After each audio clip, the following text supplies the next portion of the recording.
Live from the SDO News Center, this is BCD News Network.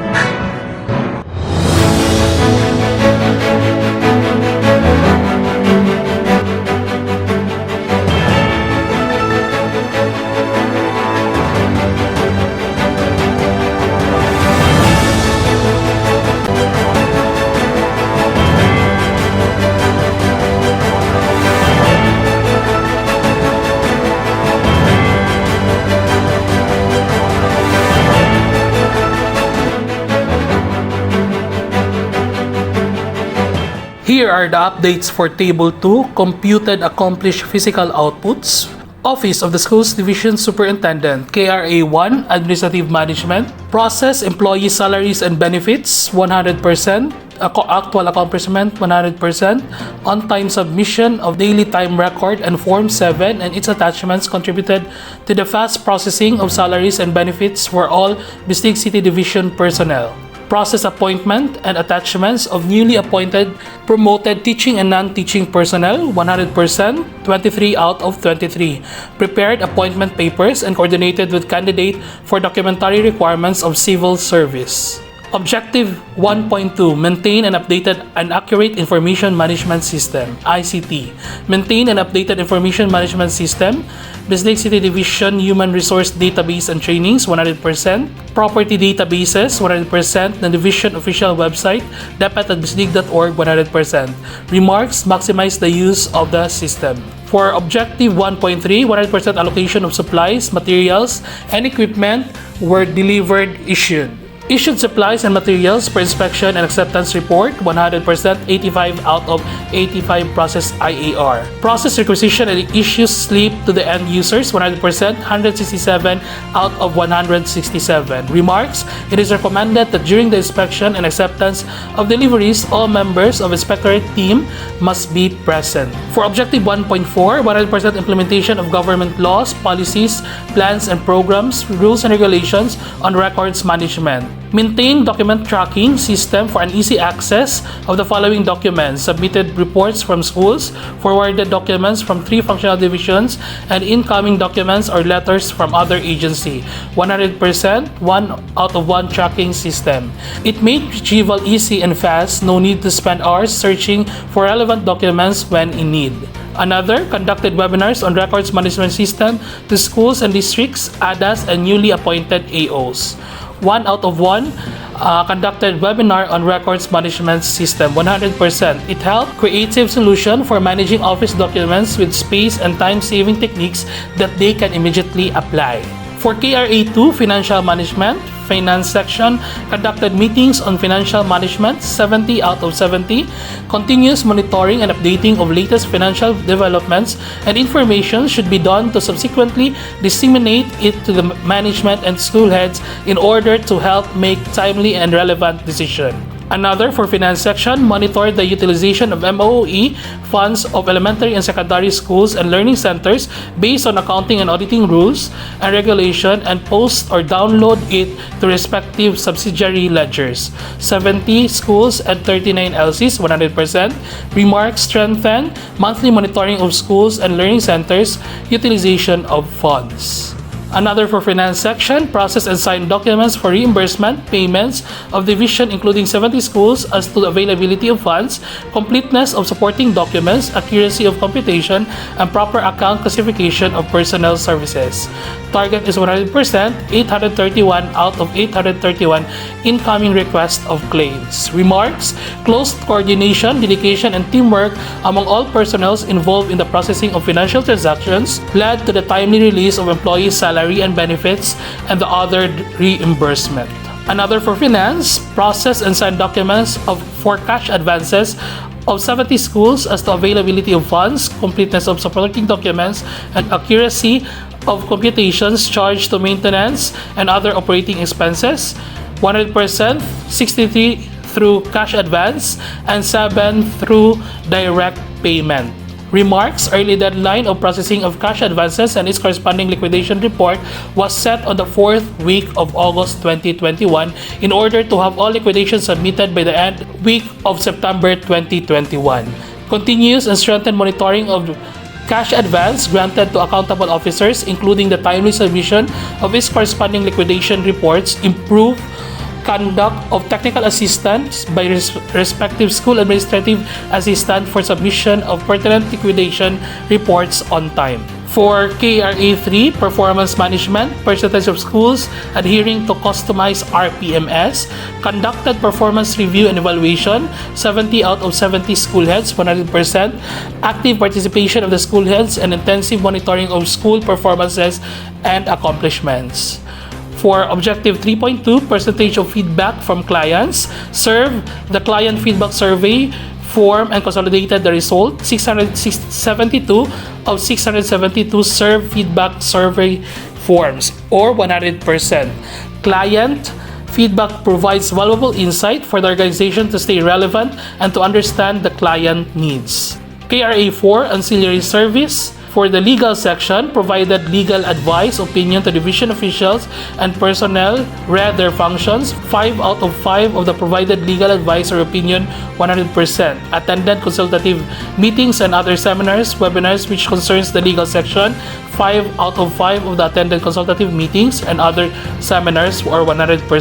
Drafted, complied with the submitted reports on matter under legal section, 5 out of 5, 100%. Then released CNPACs as a requirement for loan hires, claim for benefits, retirement, and transfer. 163 out of 163 of the released CNPACs, or 100%. The legal section must always update its knowledge on laws and regulations and debit issuances to be able to give the best and accurate legal advice or opinion to its personnel regarding their function. Another for legal section, number of endorsement made vis-a-vis number of complaints received. Drafted letters signed by the school's division superintendent, 7 out of 7, 100%. Assisted walk-in clients and drafted complaints, 2 out of 2. Drafted actions on complaints, 5 out of 5. Conducted closed-door conferences where complaints in the legal section that have not risen to an administrative case yet, 2 out of 2, 100% also. Remarks, the legal section should always be courteous in dealing with the clients so they won't hesitate to come to the office for concerns. For legal section, provided interpretation of certain laws and rules affecting DepEd, 3 out of 3, 100%. Became research speaker on certain legal topics, 4 out of 4, 100%. Remarks, the legal section must always update its knowledge on laws and regulation that concern to DepEd to be able to give the best and accurate legal advice or opinion on matters. For number of MOAs and legal instruments reviewed with the target date versus the incoming request, drafted affidavits, MOAs, DODs, and other legal documents, 2 out of 2, 100%.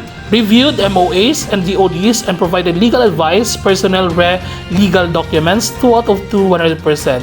For its remarks, it is important that all instruments which the division, including any of its office and schools, is a party to should undergo review from the legal section before being finalized and signed to prevent problems or issues that might subject the department to legal liabilities. For number of investigations conducted versus targets, the legal section operates on a per case transaction. So let us have the number of schools and learning centers monitored in ICT infrastructures and programs for objective 4.8. Manage and maintain the information system and monitor DCP and internet connectivity through online and on-site monitoring. Actual accomplishment, 100%. Remarks, strengthen harmonious collaboration with school ICT coordinators and maximize the use of technology. For monitored and managed implementation of ICT programs and projects such as Office 365 accounts and DepEd email, BCD, MIS, Division official website, 109 target, the actual accomplishment is 109, and the remarks is strengthen harmonious collaboration with school heads and school ICT coordinator and maximize the use of technology. For number of partnership forward in collaboration with the RO and the CO, participated and attended essential or regional video conferencing or meeting communicated to the regional ITO for newly hired Office 365 account creation. 7 out of 7. Remarks, sustained partnership and collaboration with central and regional office for ICT implementation. Let us have now the value-added contribution of the OSDS for Admin Officer 5, performed the task as a member of the DFTAT and BAC member. For Administrative Officer 4, Records, performed the task as a member of the DFTAT, Secretariat of the PMT, and provided technical assistance to school on processing CAV. For IT Officer 1, performed the task as PNPKI Lead Validation Team and provided technical assistance to school heads on online fidelity bond application. Here's the news on table number 2 on Schools Governance and Operations Division. Under carry number 1 on Support Services Management, the number of schools and learning centers in terms of support management services that are compliant to the standards based on DMEA conducted continuous monitoring and provision of technical assistance to schools and learning centers with a division field technical assistance team assigned in every district to the 70 schools and 39 learning centers. Monitor the schools and learning centers in preparation to the opening of classes for school year 2021-2022 and gave timely feedback for adjustments and implementation. Again, to the 70 schools and 39 learning centers. For the remarks, the creation of the DFTAT impacted a lot in the improvement of the schools and learning centers because the findings and the recommendations of every team is presented during the monthly meetings, and all school heads would be aware of the strengths and weaknesses of their schools and learning centers. The remark, the conduct of monitoring with the DFTAT made the activity more meaningful, and the giving of feedback eventually resulted to strengthening of schools and learning centers in the delivery of basic education services. Number of schools and learning centers that maintain a conducive learning environment. Continued provision of technical assistance in addressing the issues and concerns presented and on the findings during the monitoring and visiting of schools and learning centers. To the 70 schools and 39 learning centers. The constant conduct of monitoring, though the learners are not in schools and learning centers due to the pandemic, this motivated the school community to continue maintaining the conduciveness of the learning atmospheres in the hope that everything will turn into what it was before. Aside from this, the time they have while in schools gave them the opportunity to see the needs and address them with the help of the DFTAT. Objective 1 to 4, the number of various programs implemented, dental, medical, and health services. Under the dental services, conducted the following activities for a total of 3. Distribution, application of fluoride by kits to learners and personnel. Dental consultations and referrals in face-to-face or online platform. Dental health care orientation, posted dental health advocacy online. Aside from the activities conducted under the dental services, another accomplishments is facilitated the distribution of oral health kits to elementary schools and monitor the 5 clinic hubs. All of these activities with the following remarks: establish good relationship to sustain linkages and achieve the desired goals. In the medical services, they have conducted 5 activities: consultation and provided prescription among teaching and non-teaching personnel, division orientation and the implementation of school-based feeding program among recipient schools, evaluation and awarding of winners for the search for outstanding school implementer of the school-based feeding program for school year 2020-2021, mapping of beneficiaries for SBFP school year 2021-2022, and information drive of COVID-19 updates and health tips using media platforms. For the remarks, efficient patient-physician communications, mutual respect and trust, strengthen knowledge and skills for the success of the program. Another activities provided from the medical services. The medical certification for newly hired and substitute teaching personnel, preventive and remedial measures for simple and common ailment, and first aid treatment to teaching and non-teaching personnel. The remarks is professional-centered approach, patient-centered consultation, and commitment and dedication of implementer yields better results. Aside from the consultations, the medical services also have 4 activities on monitoring, and these are the following: health protocols for COVID-19 mitigation in the assigned schools, health status of teaching and non-teaching personnel, office adapted programs in the pilot schools for the limited face-to-face classes, monitored schools' readiness during the opening of classes as to safety operations and well-being. For the remarks out of these monitoring activities from the medical services, open communication and strong collaboration with school heads and public schools district supervisors. Additional activities from the medical section coordinated with agencies like the CHO and LGU Bislig regarding the COVID cases and vaccination status of DepEd personnel, updated and consolidated the school vaccination status, process necessary documents of DepEd personnel affected by COVID-19, serve as frontliners during the implementation of preventive measures against COVID-19 and the division office, intensified advocacy on COVID-19 vaccination in schools to increase number of vaccinated teaching and non-teaching personnel. For the remarks of these activities, partnership builds relationship and is an effective way of accomplishing shared goals.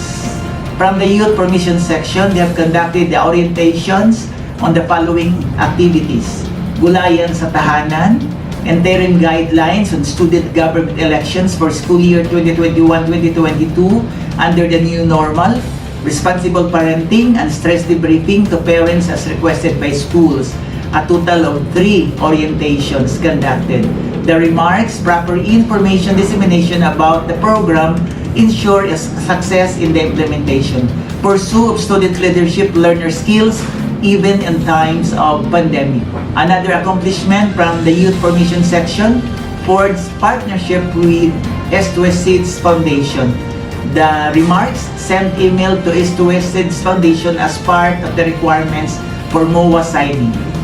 KRA number 2, Planning and Research section, revisited, adjusted, enhanced basic education learning continuity plan for the school year 2021-2022.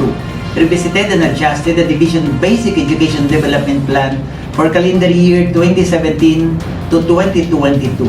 The Division Planning Team to be a thermostat, not a thermometer. The Division Planning Team Secretariat realized sometimes it is not how hard you row the boat, it is how fast the stream is going. The number of schools that submitted timely, accurate, and relevant data.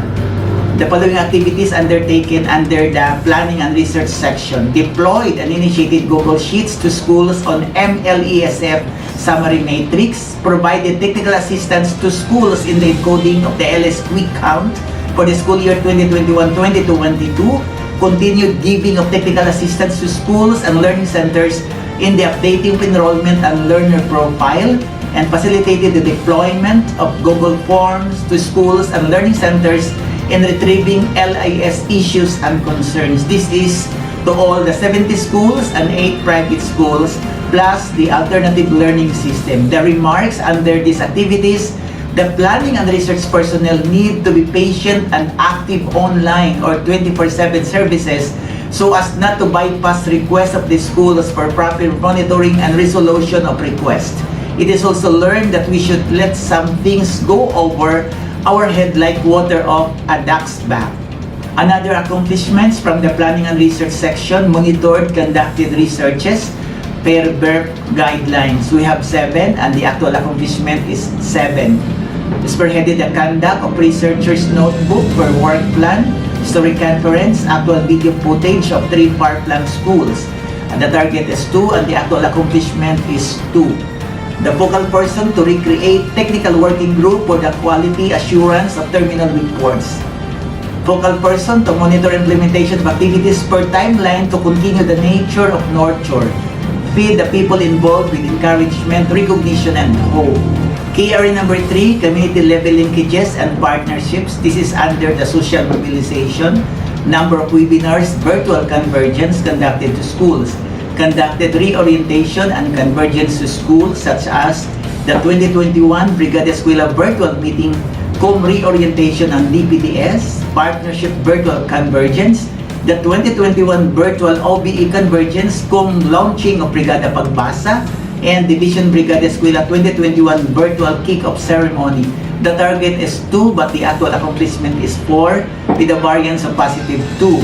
The reasons for the variance: additional assignments, coordinatorship designated by the SDS, which is the Division Information Officer, and that entails for more activities to conduct or implement.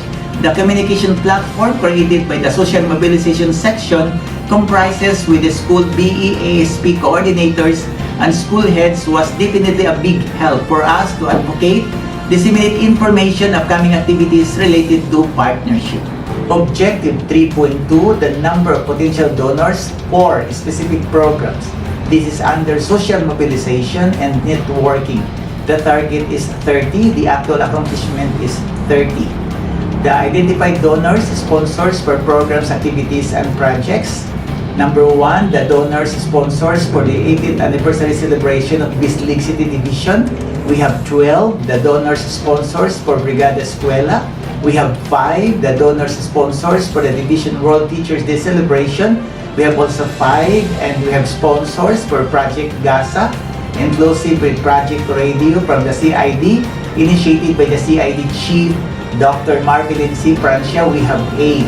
Sustained partnerships, not just partners within Bislig, but also partners abroad, and as much as possible, top alumni, clubs, or organizations. Next item, the MOA, MOU, DOD, and DOA. Forge partnership through signing of 1 MOA with FM station, 9 DOD, DOA with partner sponsors on various activities. The target is 10 and the actual accomplishment is 10. Must conduct signing of MOA, MOU, DOD, and DOA before or soon after the agreed activities. Another accomplishments from the social mobilization and networking, the number of partnership engagements conducted. The target is 6 and the actual accomplishment is 6. Conducted the following partnership engagement: 2021 BE virtual kick-off ceremony, lobbied at ABC session with the 24 barangay captains, SEEDS Foundation webinar, partnership convergence, 2021 OBE virtual convergence, launching of Brigada Pagbasa, OBE virtual help desk. Must ensure stable internet connection every time we conduct webinars, virtual meetings in order to achieve smooth flow conduct of activities online. Another accomplishment from the social mobilization and networking, the inventory list of project, program, equipments, tools turned over to the SDO. The target is 4 and the actual accomplishment is 4.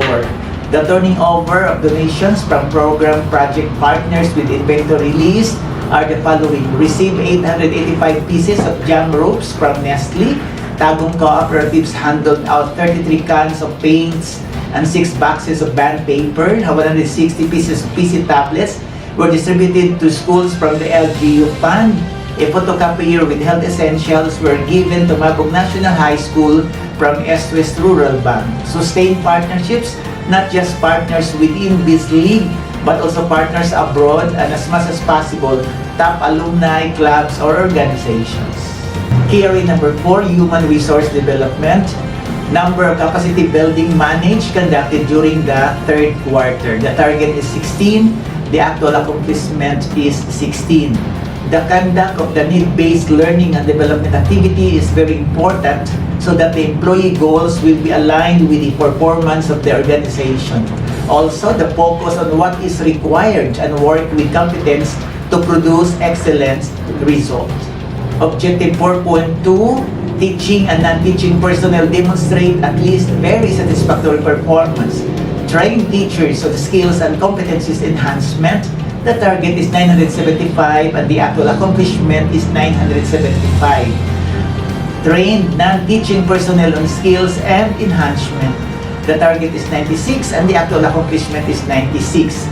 Continue encourage teachers to engage in all learning and development activities for professional upliftment.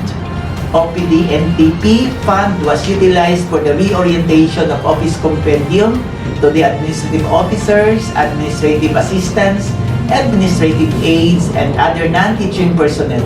A sequel reorientation of office compendium should be conducted for other non-teaching personnel. Another accomplishment under the human resource development is the establishment and management of rewards and recognition system. For this particular quarter, the target is 3 and the actual accomplishment is 4, a variance of positive 1. The reason for the variance, the addition of model schools competition. Under this rewards and recognition system, we have the Madayaw Awards, we have the Gawad Pasidungog, We have the Gawad Bahandi and the Pluma Awards, embedding the Madeo Awards and Gawad Bahandi in the 18th anniversary program made the implementation more meaningful. Recognizing the hard work of teachers will certainly inspire them to perform better. Honoring them is a way of helping DepEd attain its goal of achieving the Basic Education Learning Continuity Plan, or GENC, to grant rewards and recognition to teachers for their extra effort in making SLMs and LAS to cope with the demands of the modular learning modality. The last KRA number 5, Quality Assurance. The number of schools complying to documentary requirements. This is under the School Management Monitoring and Evaluation. Conducted on-site evaluation and provision of technical assistance in the preparation of documents for the prepared learning delivery modality for those schools with provisionary certificates issued last school year 2020-2021. The target is 4 and the actual accomplishment is 4. The pre-evaluated documents for the issuance of certificate of compliance for the prepared learning delivery modality. The target is 8 and the actual accomplishment is 8. Then the reviewed and checked the submitted schedule of tuition and other school fees from the private schools for school year 2021-2022. The target is 8 and the actual accomplishment is 8. The giving premium of what needs to be prioritized, especially in terms of the opening of classes, should be one of the lessons learned. Still under KRA number 5, objective number 5.2. The activities conducted on-site monitoring and validation with proper coordination with the school heads. On the number of buildings which are disaster resilient, the target is 17 and the actual accomplishment is 17. On the number of schools compliant with standards, the target is 20 and the actual accomplishment is 20.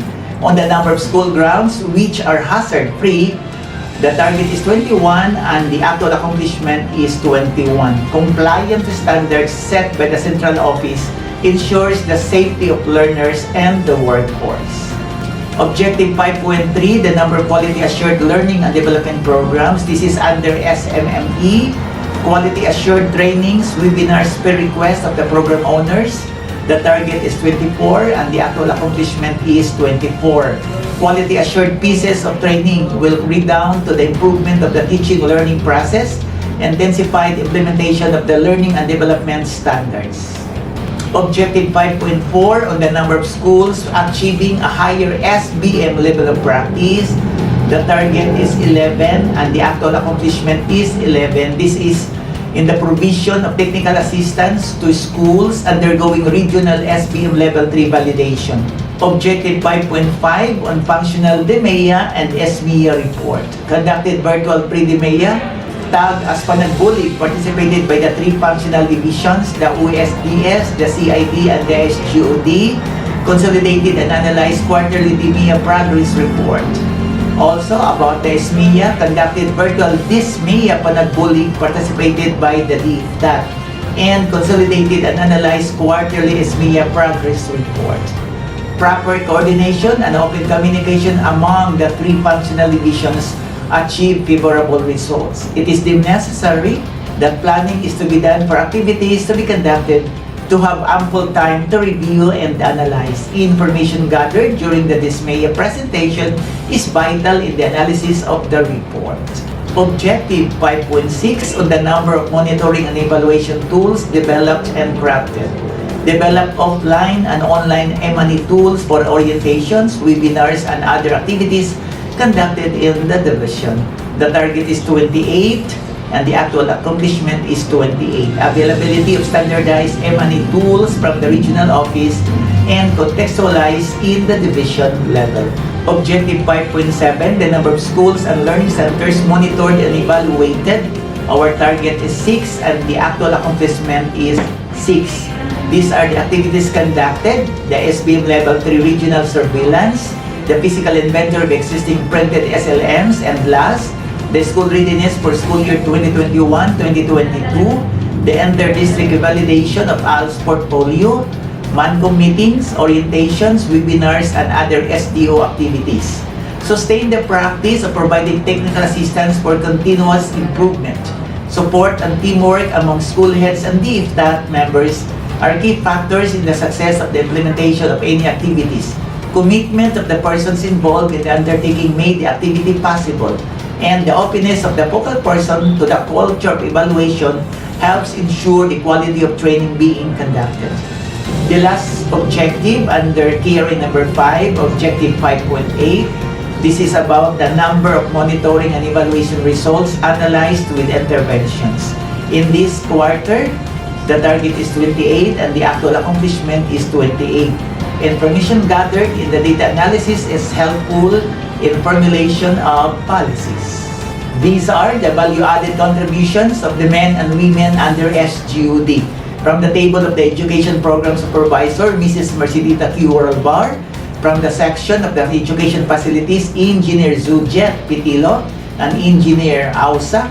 From the Planning and Research section, we have Ma'am Evelyn Almocera and Ma'am Teresa Mercedes de la Rosa.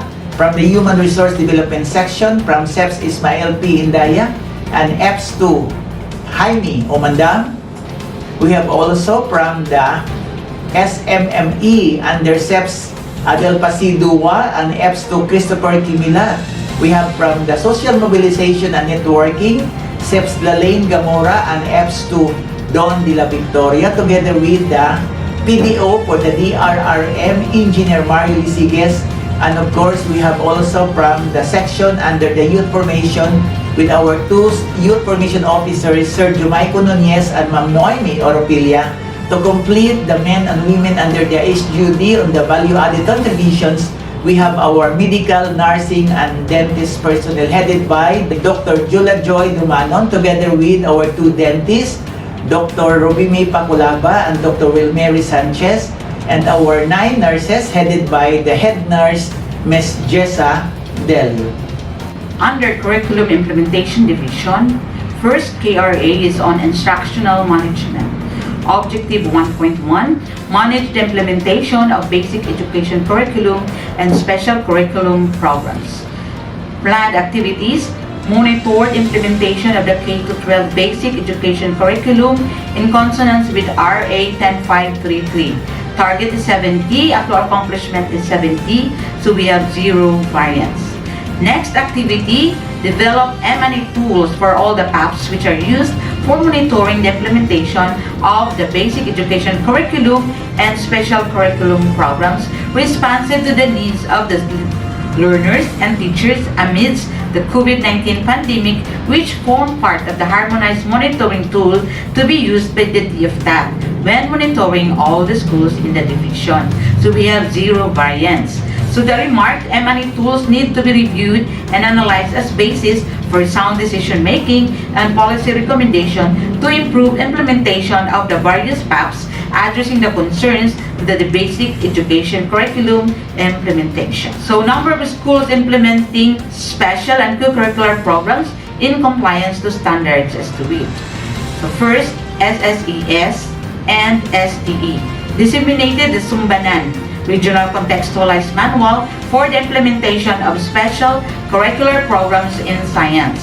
So we have 0 variance. So another activity conducted virtual orientation to STE school heads and teachers on special science subject offering for school year 2021 and 2022.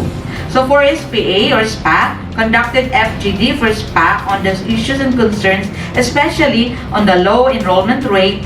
So target is 3, actual accomplishment is 3, so we have 0 variance. So the remarks organize a mapping activity to look for learners possible to be enrolled in SPA. So for technical vocational high school, conducted webinar on the development of SLM for STVIP school TLE teachers. So we have 0 variance. Then next is special program in journalism. Monitored extended technical assistance to SPG, implementing schools and led in the quality assurance of the region-led development of self-learning kits or the SLKs. So we have 0 again, we have 0 variance. So for Arabic language and Islamic values, Alive or Madrasa education program, develop and quality assured the region-led weekly learning activity sheets in Arabic language 3. Q2 weeks 1 to 7 and Islamic values to Q2 weeks 1 to 7, which were utilized by the implementing schools. Another one printed and distributed the W last for Q1 for Arabic language 1 to 6 and Islamic values education 1 to 6 to MEP implementing school. So again, we have 0 variance. Still on Arabic language and Islamic values education, conducted virtual conference of MEP implementers on curriculum management in Arabic language and Islamic values education. So for the target 3 MEP implementing schools, and still we get 0 variance. Another activity is on conducted monitoring and evaluation and provided technical assistance to school heads and teachers of MEP. Implementing schools initiative on Arabic reading. So we have again target 3 for MEP implementing schools, and actual accomplishment still 3 for the schools, then 3 school heads and 3 assets. So we have again 0 variance.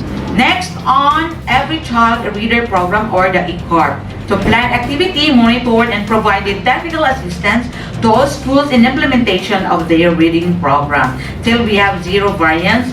And conducted 3-day division retooling on beginning reading and literacy instruction, orientation on functional literacy assessment tool or FLAP for beginning reading teachers and Brigada Magbasa volunteer teachers. So target is 51, actual accomplishment is 51, and we have 0 variance. For the remarks, based on the IFTAT or FEMS conducted, there is a need to conduct a PIR for schools to present the reading program action plan vis-a-vis the accomplishments to track the effectiveness of implementation and provide doable solutions to the bottlenecks. Another special program is on special education program. First activity, conducted program implementation review to all SPED implementing schools. Another one, crafted individualized activity sheets for LSENs per exceptionality and develop prescribed template for necessary tools and forms for LWDs. Disseminated the SPED monthly activities to regular schools for inclusivity and conducted an orientation on inclusive education to all school heads and administrators. And for all the activities, we have no variance. For multi-grade, monitored and extended technical assistance to school heads and MG teachers in the management and delivery of multi-grade classes. So again, we have 0 variance. So for mother tongue-based multilingual education, conducted COP with teachers and school heads to monitor the status of the implementation of the program. Target is 51, actual accomplishment is 51, so we have 0 variance. Next is indigenous program education. To provided learners kits for the IP learners in iPad implementing schools. Deployed learning support aids to the targeted iPad implementing school.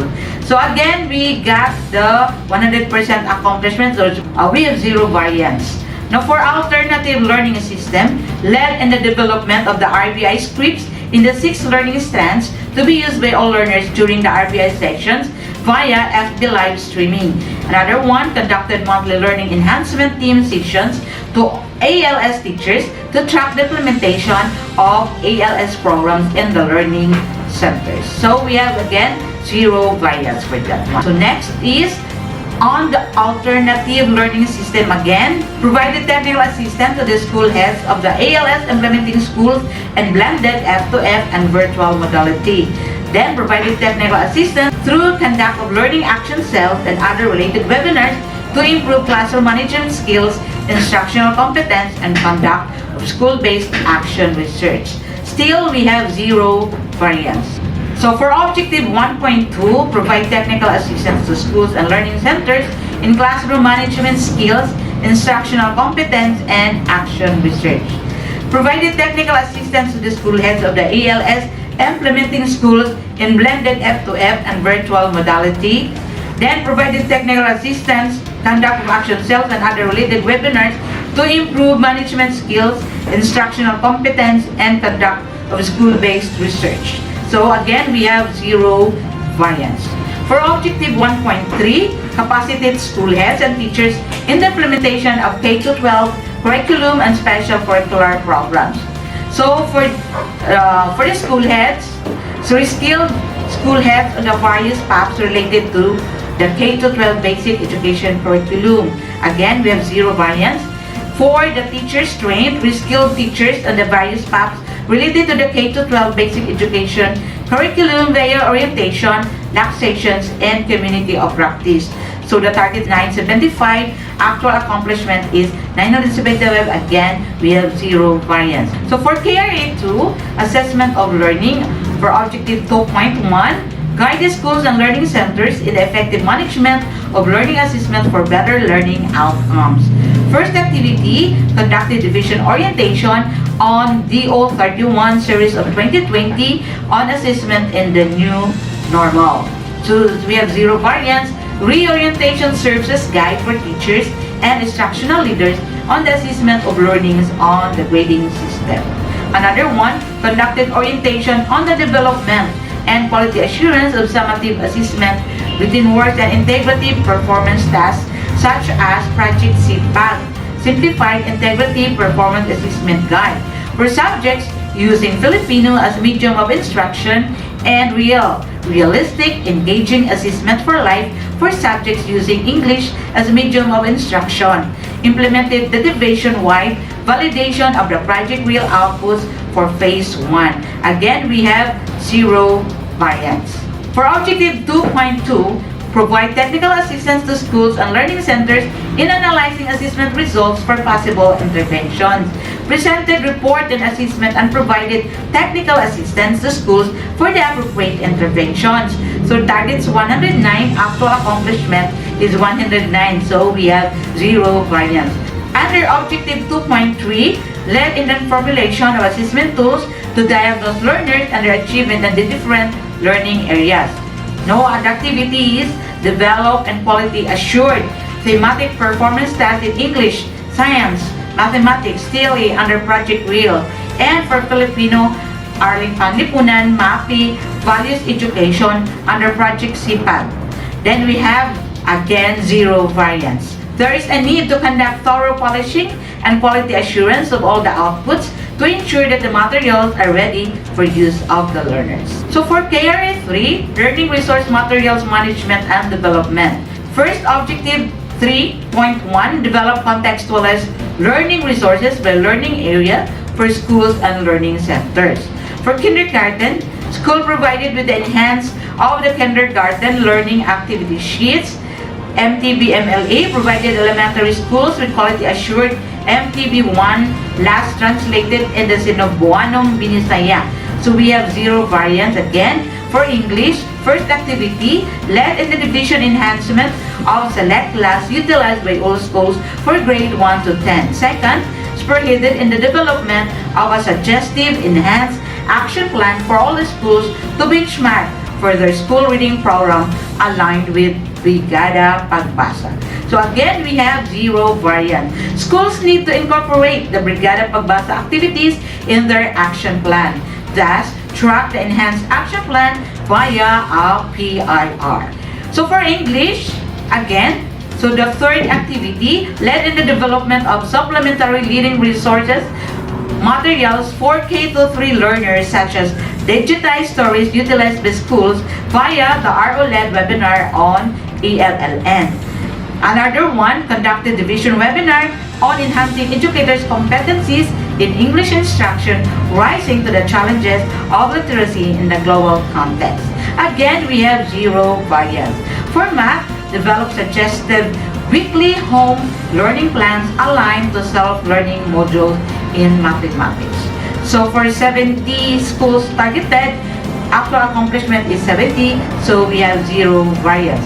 Design suggestive summative assessments for quarter 1 in mathematics 1 to 10, and another activity, initiated the crafting with school action plan in mathematics for SY 2021-2022. Again, we have 0 variance. For science, develop of grade 4 science labs for quarter 1, develop of grade 1 science labs for quarter 1, identified science site word series for key stages 1 to 2 as the first venture of Atom Bread, led the division level re-enhancement of grade 8 Science SLMs for quarters 1 and 2, and develop grade 8 science teachers notes for quarters 1 and 2. So we have again 0 variance. Okay, for Filipino, first activity, develop supplementary reading materials for learners such as tula, sanaysay, and kwento. Enhance the developed in learning activity sheets in Filipino core and submitted to the region. Again, we have 0 variance.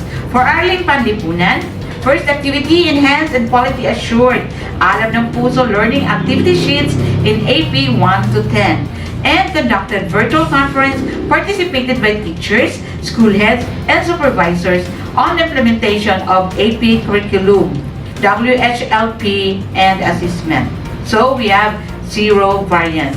For this activity, conducted workshop on the development of Balik Kasaysayan module in the stage 1. Target is 70 schools, but unfortunately, we have not able to accomplish this one, so we have a variance of 70 schools. Reasons for the variance: equally important tasks have to be conducted in the SDO. So for the plan adjustment, rescheduled for the conduct in November 2021. For the remarks, when all tasks are considered important, implement that which is most. For ESP, employed a blended virtual F2F monitoring on the distribution of the contextualized SLMs for Key Stage 1 to the students, led in the enhancement of the SLMs and ESP 8 assigned by RO to be utilized by all grade 8 students in public secondary schools in the SDO. So we have 0 variance for this one. Under MAPE, develop SLMs and classes for quarter 1, grades 1 to 10. So we have again 0 variance. Okay, for senior high school, develop SLMs last for remaining senior high school subjects which were not offered in the previous school year, specifically into the fellow subject. So we have 0 variance. Then for homeroom guidance, led in the preparation of the ready-to-quit contextualized SLMs in kinder, grades 1 to 3 for Q1 and Q2 for distribution in the schools. Again, we have 0 variance. For objective 3.2, quality assured learning resources for the use of schools and learning centers. Organized and capacitated quality assurance teams per learning area. Check for errors based on LR standards. So we have 0 variance with this one. For Objective 3.3, provide technical assistance to schools and learning centers in line with the development, production, storage, and distribution utilization of learning materials. Compile the developed and quality-assured learning resources in the Lugason website. This is the online repository of LRs. So again, we have 0 variant. Some are not yet aware how important the DepEd email account is in accessing stored files in the repository. This provides security to the file stored in the cloud storage system. Thus, all members of the organization should put premium on this feature. So, now we have the value-added contributions under the CID. So, we have here for EPS Irene G. Aho, under EPS Narci Fe M. Solioso, and EPS Lilifrida P. Almasan, of course, EPS Lucille C. Abunales. And also, for EPS Victor A. Otuhan, EPS Nonita C. Patalingho, EPS Roda M. De Los Santos, and EPS Rodora C. Loca. This time, let's have table number 3, consolidated PAPs computed accomplished physical outputs. Some of the activities or almost all of the activities under these national PAPs reflected in table number 2. Like for example, Adapt a School program under SEPS Lalaine A. Gamora, and Basic Education Facilities Fund and Last Mile School program under Engineer Zujet A. Pitilo, and for Youth Formation program under Jomaico M. Nunez and Marianoimi M. Oropelia. For Gender and Development of God under EPS Lucille C. Abonales, Learning Action Cell under Jaime B. Omandam. For Special Science Elementary School or SSES under EPS Nonita C. Patalingho, and Science, Technology, and Engineering STE, at the same time, Alternative Delivery Mode, ADM, still under EPS Nunita C. Patalingo. And for Special Program for Arts, under EPS Narci P. Solioso, and Special Program for Technical Vocational Education, under EPS Flaviano L. Iparaguere, and for Special Program in Journalism, under EPS Roda M. De Los Santos. For SPED, Special Education Program, under EPS Narcife M. Solioso, and Development Appropriate Practice Early Language Literacy and Numeracy or DOC EALN, Focal Person, EPS Roda M. De Los Santos. For MG or Multi-Grade, under EPS Lucille C. Abunales, at the same time, the Focal Person for Mother Tongue-Based Multilingual Education or the MTB-MLE. And for ECART, Every Child a Reader Program, and Brigada Pagbasa Reading Program under EPS Roda M. De Los Santos. And for Indigenous Program Education or IPED, under Lucille T. Abunales as the focal person. For Oplan Kalusugan sa Department of Education or OKI sa DepEd, under our medical officer, Dr. Jola Joy Dumanon. And of course, the nursing services under our nurse, Jessa G. Delio as focal person. And for dental program, we have two dentists, Dr. B. G. Pacolaba and Dr. Wilmarie Sanchez. And for food production program or sa Gulayan sa Paralan, under our PDO Maria Noemi M. Oropelia. And for wash in schools, the WINS, under Nurse Christy Lea O'Mera. For school-based feeding program, we have also our school nurse, Maria Azucena L. Castillo. And for disaster risk reduction management, or DRRM, this is under our DRRM Engineer Mario O. Lisiges. For National Drug Education Program, or NDEP, the focal is our nurse, Doreen Claire L. Bolivar. For the CFSS, or the Child Friendly School System, this is under our EPS in the SGOD, Mercedita Q. Horalbar. And for Basic Education Research Fund, we have our SEPS Evelyn E. Almocera from Planning and Research. And for PMIS, the Program Management Information System, still from the Planning Office, is under our Planning Officer, Teresa Mercedes M. De La Rosa. For the Budget Execution Document, or BED, under our Accountant, Adrian B. Planas. And for School-to-School Partnership, the focal is our EPS, Mercedita Q. Horalbar. And for School-Based Management, or SBM, the focal person is Christopher O. Kimila.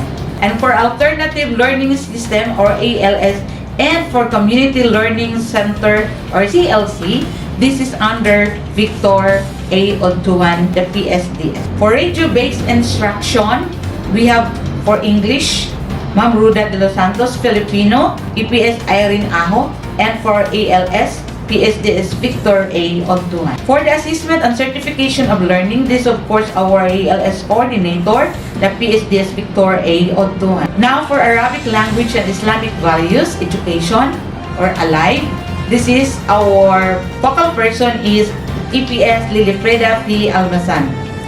For A&E Accreditation and Equivalency Program, this is under PSDS Victor A. Ontuan. And also included in his coordinatorship is the Mobile Teacher Program. Then for DepEd Computerization Program, or the DCP, this of course under our IT Officer, Christopher P. Habagat. And for Continuous Improvement Project, CI, this is under EPS2 Christopher O. Kimila. For CPD Accreditation, or PDP Accreditation, the plan activity is submitted CPD application documents to NEA. And for a Prime HRM Maturity Level 2, Sustained Maturity Level 2.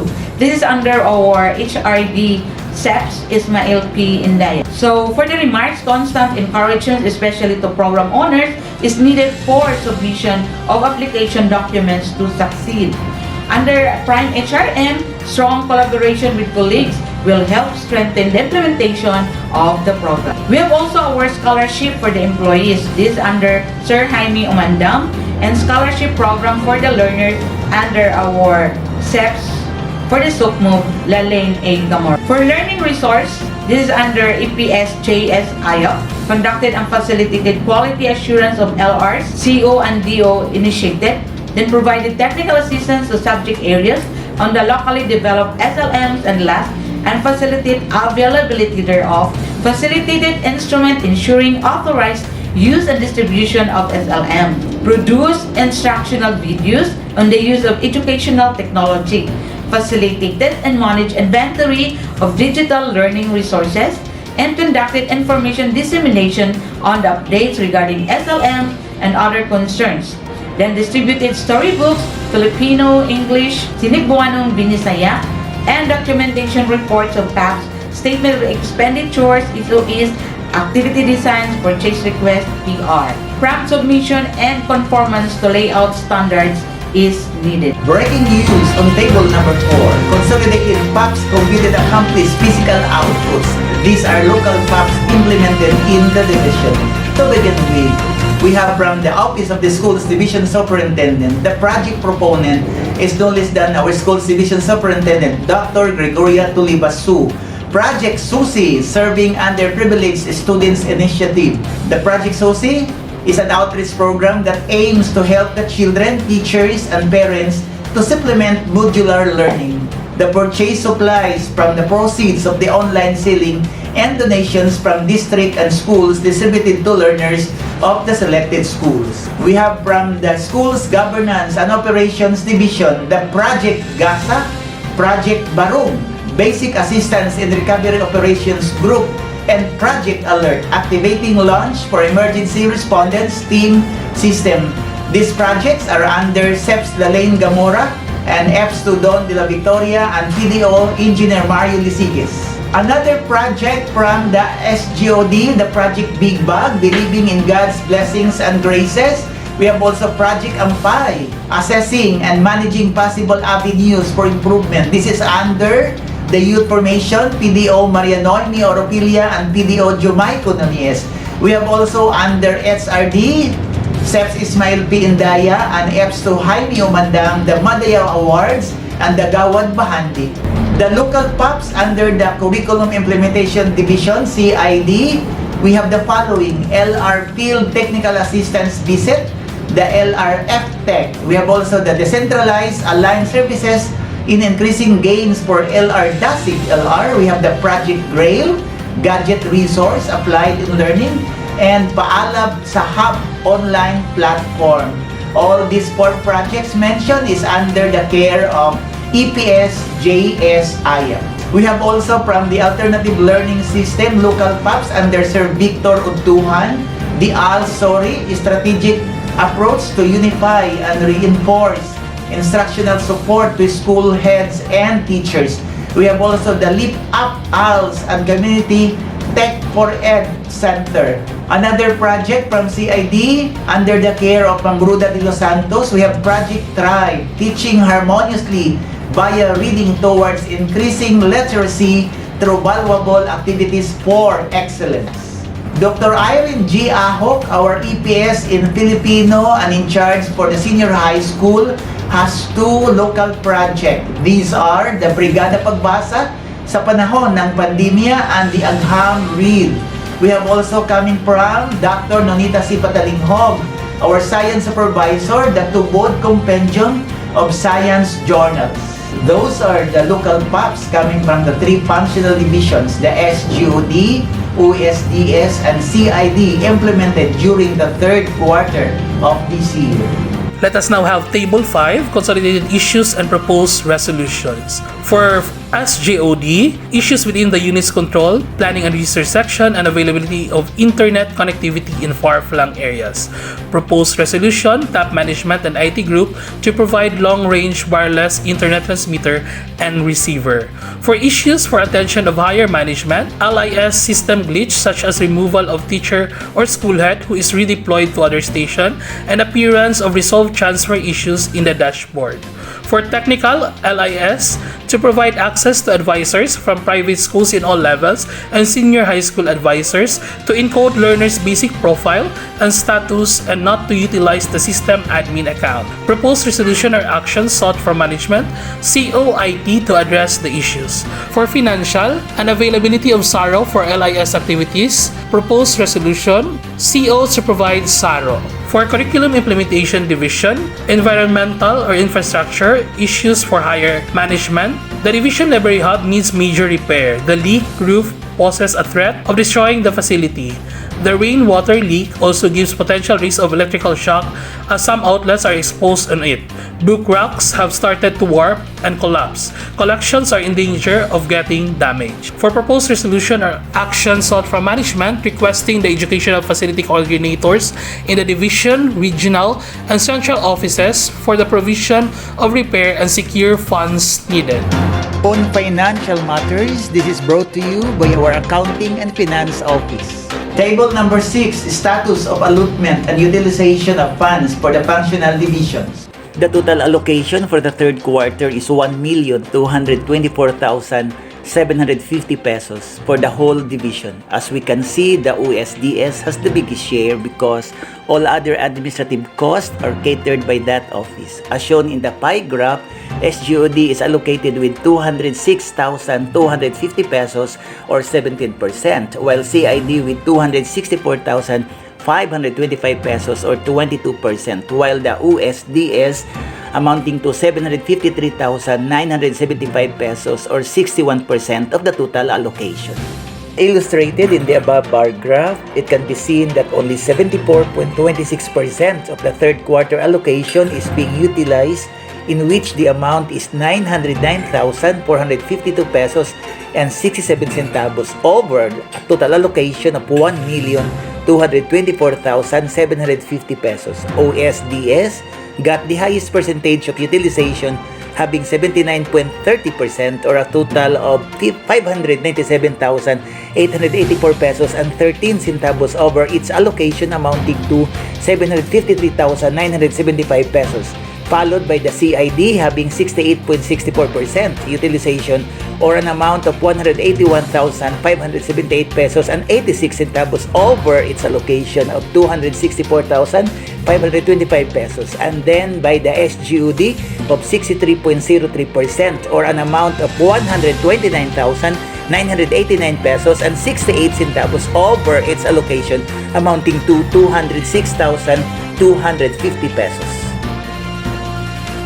For Table 7, the status of personnel requirement and employment. So the table shows that under OSDS, there was one support staff employee from Bislig City National High School detailed in the supply section, and there were 3 job orders or contract of services, employees of which 1 detailed at CSC Field Office Tandad, 1 at COA Office, and 1 served as building guard. For CID, 1 education program supervisor was detailed at Bayugan City Division as Assistant Schools Division Superintendent OIC.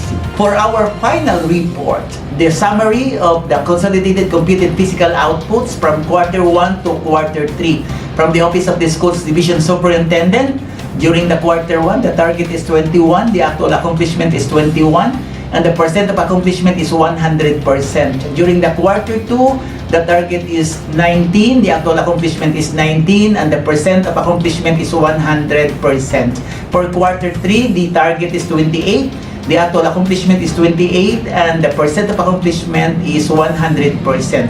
Combining the 3 quarters from Q1 to Q3, the total target is 68, the actual accomplishment is 68, and the percent of accomplishment is 100%. For School Governance and Operations Division with 5 KRAs, the target for Q1 is 44, the actual accomplishment is 42.85%, and the percent of accomplishment is 97.39%. For Q2, 64 is the target, the actual accomplishment is 63, and that is 98.44%. For quarter 3, the total target is 66, the actual accomplishment is 66, and that is 100%. Combining Q1 to Q3 of SGOD, the target is 174, the actual accomplishment is 171.85%, and that is 98.70%. Combining the 3 quarters of SGOD from Q1 to Q3, the target is 174, the accomplishment is 171.85, and the percent of accomplishment versus the target is 98.76%. For the Curriculum Implementation Division CID from Q1 to Q3, the target on Q1 is 32, the accomplishment is 32, the percent of accomplishment is 100%. For Q2, the target is 32, the accomplishment is 32, and the percent of accomplishment is 100%. For Q3, the target is 62, the accomplishment is 61, and the percent of accomplishment is 98.39%. The total target of CID combining Q1 to Q3, the target is 126, the accomplishment is 125, and the percent of accomplishment is 99.21%. For our final report, combining the three functional divisions, the OSDS, the SGUD, and the CID from Q1 to Q3. For quarter 1, the total target is 97, the accomplishment is 95.85, and the percent of accomplishment is 98.81%. For quarter 2, the total target is 115, the accomplishment is 114, and the percent of accomplishment 99.13%. For Q3, the total target is 156, the accomplishment is 155, the percent of accomplishment is 99.36%. From Q1 to Q3, the overall total as the target is 368, the accomplishment is 364.85%, and the percent of accomplishment is 99.14%. The consolidated computed accomplished physical output for third quarter of calendar year 2021 division monitoring, evaluation, and adjustments is 99.36%, while the overall performance of Bislig City Division for the first, second, and third quarters is 99.14%. That ends our report. 60 days na lang, Pasko na. Ito si Christopher Kimilan. 20 days na lang, year-end bonus na. Adat pa si Doa. This is Jamie Kinal saying, in Bislig, #we work and excel as one.